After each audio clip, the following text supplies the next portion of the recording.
बंधुओं नमस्कार। आपने कल की इस वीडियो में भक्ति योग, कर्म योग और ज्ञान योग के विषय में सुना था और आज यहाँ पर इस वीडियो में सुनते हैं गुण दोष व्यवस्था का स्वरूप और उसका रहस्य। तो चलिए सुनते हैं। भगवान श्री कृष्ण कहते हैं, प्रिय उद्धव, मेरी प्राप्ति के 3 मार्ग हैं, भक्ति योग, ज्ञान योग और कर्म योग। जो इन्हें छोड़कर चंचल इंद्रियों के द्वारा क्षुद्र भोग भोगते रहते हैं, वे बार बार जन्म मृत्यु रूप संसार के चक्कर में भटकते रहते हैं। अपने अपने अधिकार के अनुसार धर्म में निष्ठा रखना ही गुण कहा गया है और इसके विपरीत अनाधिकार चेष्टा करना दोष है। तात्पर्य यह है कि गुण और दोष दोनों की व्यवस्था अधिकार के अनुसार की जाती है, किसी वस्तु के अनुसार नहीं। वस्तुओं के समान होने पर भी शुद्धि अशुद्धि, गुण दोष और शुभ अशुभ आदि का जो विधान किया जाता है, उसका अभिप्राय यह है कि पदार्थ का ठीक ठीक निरीक्षण परीक्षण हो सके और उनमें संदेह उत्पन्न करके ही यह योग्य है कि अयोग्य स्वाभाविक प्रवृत्ति को नियंत्रित संकुचित किया जा सके, उनके द्वारा धर्म संपादन कर सके, समाज का व्यवहार ठीक ठीक चला सके और अपने व्यक्तिगत जीवन के निर्वाह में भी सुविधा हो। इससे यह लाभ भी है कि मनुष्य अपनी वासना मूलक सहज प्रवृत्तियों के द्वारा इनके जाल में न फंसकर शास्त्रानुसार अपने जीवन को नियंत्रित और मन को वशीभूत कर लेता है। निष्पाप उद्धव, यह आचार मैंने ही मनु आदि का रूप धारण करके धर्म का भार ढोने वाले कर्म जड़ों के लिए उपदेश किया है। पृथ्वी, जल, तेज, वायु, आकाश, ये 5 महाभूत ही ब्रह्मा से लेकर पर्वत वृक्ष पर्यंत सभी प्राणियों के शरीरों के मूल कारण हैं। इस तरह वे सब शरीर की दृष्टि तो समान है ही, सबका आत्मा भी एक ही है। प्रिय उद्धव, यद्यपि सबके शरीरों के पंचभूत समान हैं, फिर भी वेदों ने इनके वर्णाश्रम आदि अलग अलग नाम और रूप इसलिए बना दिए हैं कि ये अपनी वासना मूलक प्रवृत्तियों को संकुचित करके नियंत्रित करके धर्म, अर्थ, काम, मोक्ष इन चारों पुरुषार्थों को सिद्ध कर सकें। और आगे कहते हैं कि साधु श्रेष्ठ, देश, काल, फल, निमित्त, अधिकारी और धान्य आदि वस्तुओं के गुण दोषों का विधान भी मेरे द्वारा इसलिए किया गया है कि कर्मों में लोगों की उच्छृंखल प्रवृत्ति न हो, मर्यादा का भंग न होने पावे। देशों में वह देश अपवित्र है जिसमें कृष्णानुसार मृग न हो और जिसमें निवासी ब्राह्मण भक्त न हो। कृष्णानुसार मृग के होने पर भी केवल उन प्रदेशों को छोड़कर जहाँ संत पुरुष रहते हैं, कीकट देश अपवित्र ही है। संस्कार रहित और ऊसर आदि स्थान भी अपवित्र ही होते हैं। समय वही पवित्र है जिसमें कर्म करने योग्य सामग्री मिल सके तथा कर्म भी हो सके। जिसमें कर्म करने की सामग्री न मिले, आगंतुक दोषों से अथवा स्वाभाविक दोष के कारण जिसमें कर्म ही न हो सके, वह समय अशुद्ध है। पदार्थों की शुद्धि और अशुद्धि द्रव्य, वचन, संस्कार, काल, महत्व अथवा अल्पत्व से भी होती है। पदार्थों की जो शुद्धि और अशुद्धि है वो इन चीज़ों से भी होती है। जैसे कोई पात्र जल से शुद्ध और मूत्रादि से अशुद्ध हो जाता है, किसी वस्तु की शुद्धि अथवा अशुद्धि में शंका होने पर ब्राह्मणों के वचन से वह शुद्ध हो जाती है, अन्यथा अशुद्ध रहती है। पुष्पादि जल छिड़कने से शुद्ध और सूंघने से अशुद्ध माने जाते हैं। तत्काल का पकाया हुआ शुद्ध और बासी अशुद्ध माना जाता है। बड़े सरोवर और नदी आदि का जल शुद्ध और छोटे गड्ढों का अशुद्ध माना जाता है। इस प्रकार क्रम से समझ लेना चाहिए। शक्ति, अशक्ति, बुद्धि और वैभव के अनुसार भी पवित्रता और अपवित्रता की व्यवस्था होती है। उसमें भी स्थान और उपयोग करने वाले की आयु का विचार करते हुए ही अशुद्ध वस्तुओं के व्यवहार का दोष ठीक तरह से आंका जाता है। जैसे धनी, दरिद्र, बलवान, निर्बल, बुद्धिमान, मूर्ख, उपद्रवपूर्ण और सुखद देश तथा तरुण एवं वृद्ध अवस्था के भेद से शुद्धि और अशुद्धि की व्यवस्था में अंतर पड़ जाता है।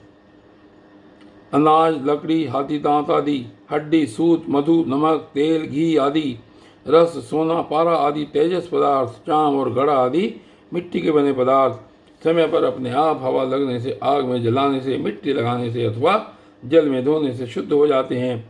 देश, काल और अवस्था के अनुसार कहीं जल, मिट्टी आदि शोधक सामग्री के संयोग से शुद्धि करनी पड़ती है, तो कहीं कहीं एक एक से भी शुद्धि हो जाती है।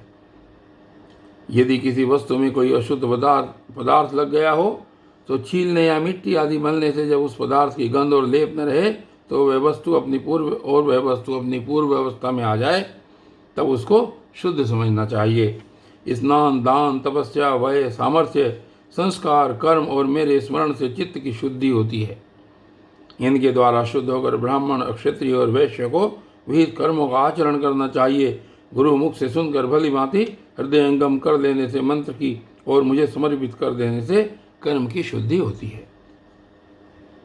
उद्धव जी, इस प्रकार देश, काल, पदार्थ, कर्ता, मंत्र और कर्म, इन छहों के शुद्ध होने से धर्म और अशुद्ध होने से अधर्म होता है। कहीं कहीं शास्त्र विधि से गुण दोष हो जाता है और दोष गुण। जैसे ब्राह्मण के लिए संध्या वंदन, गायत्री जप आदि गुण है, परंतु शूद्र के लिए दोष है। और दूध आदि का व्यापार वैश्य के लिए विहित है, परंतु ब्राह्मण के लिए अत्यंत निषिद्ध है। एक ही वस्तु के विषय में किसी के लिए गुण और किसी के लिए दोष का विधान गुण और दोषों की वास्तविकता का खंडन कर देता है, और इससे यह निश्चय होता है कि गुण दोष का यह भेद कल्पित है। जो लोग पतित हैं वे पतितों का सा आचरण करते हैं तो उन्हें पाप नहीं लगता, जबकि श्रेष्ठ पुरुषों के लिए वह सर्वथा त्याज्य होता है।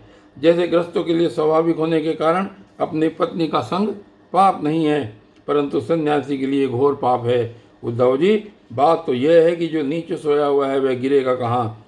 वैसे ही जो पहले से ही पतित है उनका अब और पतन क्या होगा। जिन जिन दोषों और गुणों से मनुष्य का चित्त उपरत हो जाता है, उन्हीं वस्तुओं के बंधन से वह मुक्त हो जाता है। मनुष्यों के लिए यह निवृत्ति रूप धर्म ही परम कल्याण का साधन है, क्योंकि यही शोक, मोह और भय को मिटाने वाला है। उद्धव जी, विषयों में कहीं भी गुणों का आरोप करने से उस वस्तु के प्रति आसक्ति हो जाती है। आसक्ति होने से उसे अपने पास रखने की कामना को, और इस कामना की पूर्ति में किसी प्रकार की बाधा पड़ने पर लोगों में परस्पर कलह होने लगता है। कलह से असह्य क्रोध की उत्पत्ति होती है, और क्रोध के समय अपने हित अहित का बोध नहीं रहता, अज्ञान छा जाता है। इस अज्ञान से शीघ्र ही मनुष्य की कार्य का निर्णय करने वाली व्यापक चेतना शक्ति लुप्त हो जाती है। साधो, चेतना शक्ति अर्थात स्मृति के लुप्त हो जाने पर मनुष्य में मनुष्यता नहीं रह जाती, पशुता आ जाती है, और वह शून्य के समान अस्तित्वहीन हो जाता है। अब उसकी अवस्था वैसी ही हो जाती है जैसे कोई मूर्छित या मुर्दा हो। ऐसी अवस्था में न तो उसका स्वार्थ बनता है और न तो परमार्थ बनता है।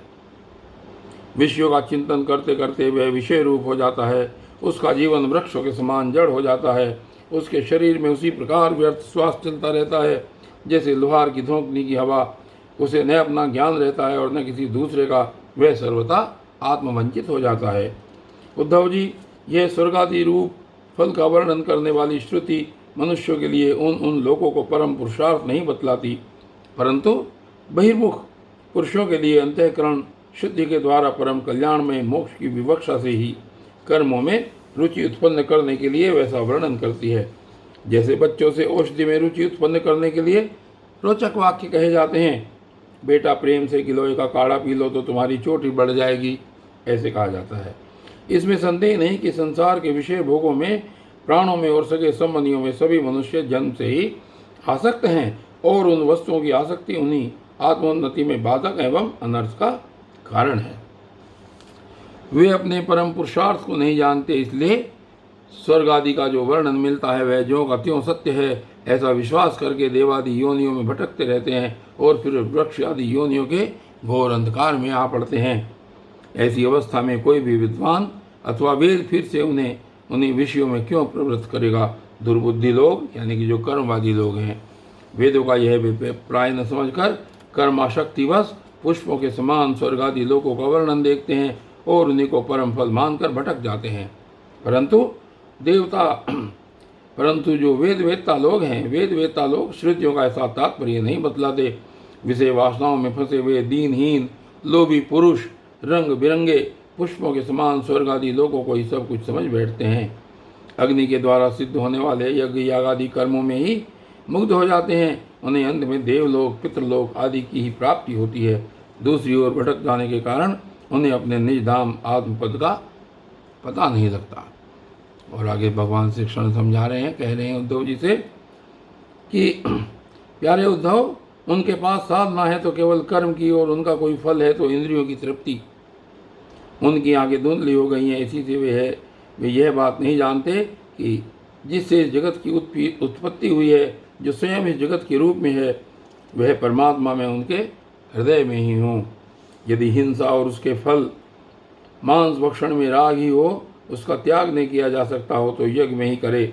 यह परिसंख्या विधि है, स्वाभाविक प्रवृत्ति का संकोच है, संध्या वंदन आदि के समान अपूर्व विधि नहीं है। इस प्रकार मेरे परोक्ष अभिप्राय को न जानकर विषय लोलुप पुरुष हिंसा का खिलवाड़ खेलते हैं और दुष्टावत अपनी इंद्रियों की तृप्ति के लिए वध किए हुए पशुओं के मांस से यज्ञ करके देवता पितर और भूतपतियों के यजन का ढोंग करते हैं। उद्धव जी, स्वर्ग आदि पर लोग स्वप्न के दृश्यों के समान हैं, वास्तव में वे असत हैं, केवल उनकी बातें सुनने में बहुत मीठी लगती हैं। सकाम पुरुष वहाँ के भोगों के लिए मन ही मन अनेकों प्रकार के संकल्प कर लेते हैं, और जैसे व्यापारी अधिक लाभ की आशा से मूलधन को भी खो बैठता है, वैसे ही वे सकाम यज्ञ द्वारा अपने धन का नाश करते हैं।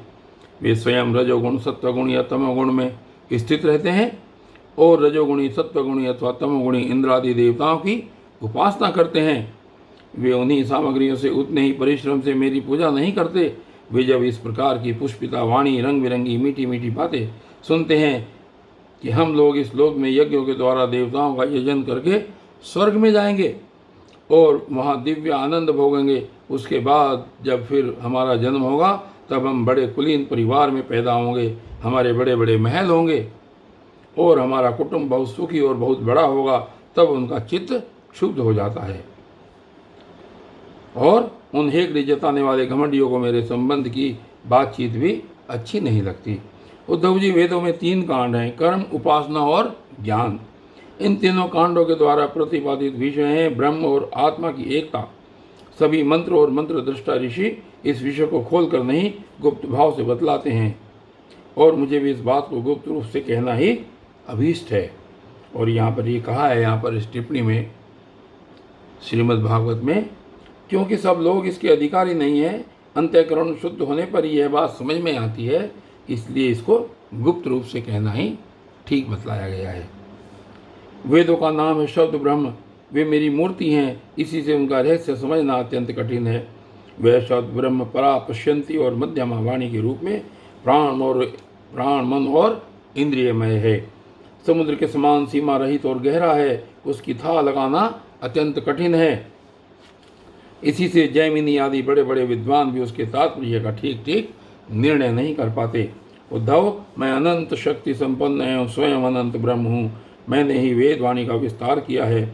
जैसे कमलनाल में पतला सा सूत होता है, वैसे ही वह वेद वाणी प्राणियों के अंतःकरण में अनाहत नाद के रूप में प्रकट होती है। भगवान हिरण्यगर्भ स्वयं वेद मूर्ति एवं अमृतमय हैं। उनकी उपाधि है प्राण, और स्वयं अनाहत शब्द के द्वारा ही उनकी अभिव्यक्ति हुई है। जैसे मकड़ी अपने हृदय में मुख द्वारा ज़्यादा उगलती और फिर निगल लेती है, वैसे ही वे स्पर्श आदि वर्णों का संकल्प करने वाले मन रूप निमित्त कारण के द्वारा हृदयाकाश से अनंत अपार अनेकों मार्गों वाली वैखरी रूप वेदवाणी को स्वयं में प्रकट करते हैं और फिर उसे अपने में लीन कर लेते हैं।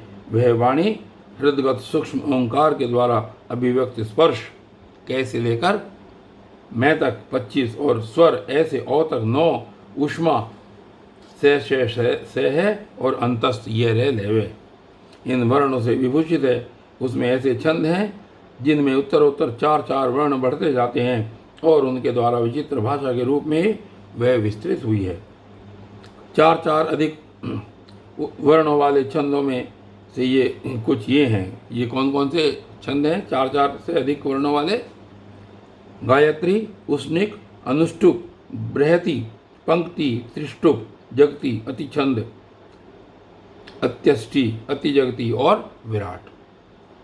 वह वेदवाणी कर्म कांड में क्या विधान करती है, उपासना कांड में किन देवताओं का वर्णन करती है और ज्ञान कांड में किन प्रतीतियों का अनुवाद करके उनमें अनेकों प्रकार के विकल्प करती है, इन बातों को इस संबंध में श्रुति के रहस्य को मेरे अतिरिक्त और कोई नहीं जानता। मैं तुम्हें स्पष्ट बतला देता हूँ। सभी श्रुतियाँ कर्मकांड में मेरा ही विधान करती हैं, उपासना कांड में उपास्य देवताओं के रूप में वे मेरा ही वर्णन करती हैं और ज्ञान कांड में आकाशादि रूप से मुझ में ही अन्य वस्तुओं का आरोप करके उनका निषेध कर देती हैं। संपूर्ण श्रुतियों का बस इतना ही तात्पर्य है कि वे मेरा आश्रय लेकर मुझ में भेद का आरोप करती हैं और माया मात्र कहकर उसका अनुवाद करती हैं और अंत में सबका निषेध करके मुझ में ही शांत हो जाती हैं और केवल अधिष्ठान रूप से मैं ही शेष रह जाता हूँ। और बंधु, आज की वीडियो में सिर्फ इतना ही, और आगे की वीडियो में ये कथा इसी प्रकार चलती रहेगी। तब तक के लिए धन्यवाद।